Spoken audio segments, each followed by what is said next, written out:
मातृभाषा और इंग्लिश को मिक्सअप करके बोलते हैं। देखिए, अपनी संस्कृति पर गर्व करना चाहिए और अपनी भाषा संस्कृत पर भी गर्व करना चाहिए।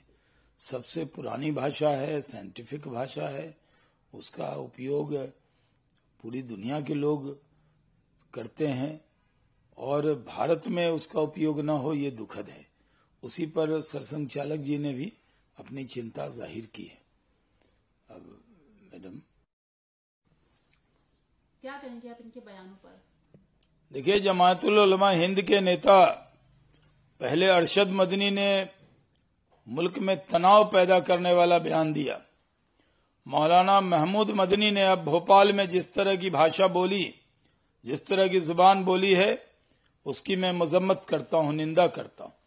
ये कहना कि जब जब जुल्म होगा तो जिहाद होगा, वो जिहाद का क्या मतलब समझा रहे हैं? भारत में कहां पे जुल्म हो रहा है, कहां ज्यादती हो रही है? मुसलमानों को भड़काने की साजिश न करें। वो मुसलमानों को उकसा रहे हैं, मुसलमानों को टकराव के रास्ते पे ले जाना चाहते, वो मुसलमानों के अंदर अविश्वास पैदा कर रहे हैं।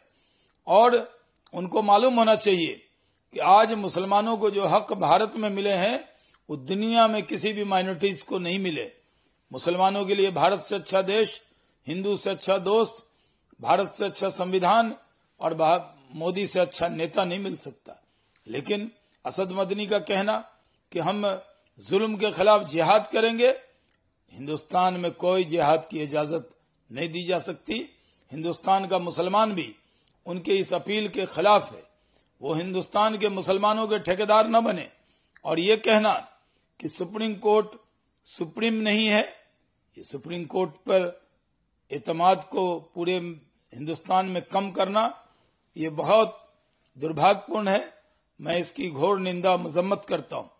असद मदनी को के जमाने में वो कांग्रेस में थे और अरशद मदनी कांग्रेस में थे, लेकिन महमूद मदनी पहले भी एक पार्टी से सांसद रहे हैं और ये लोग मुल्क में इनको बहुत कुछ दिया है, लेकिन मुल्क में तनाव पैदा करना, मुसलमानों के बीच में गलतफहमी पैदा करना, ये बहुत दुर्भाग्यपूर्ण है।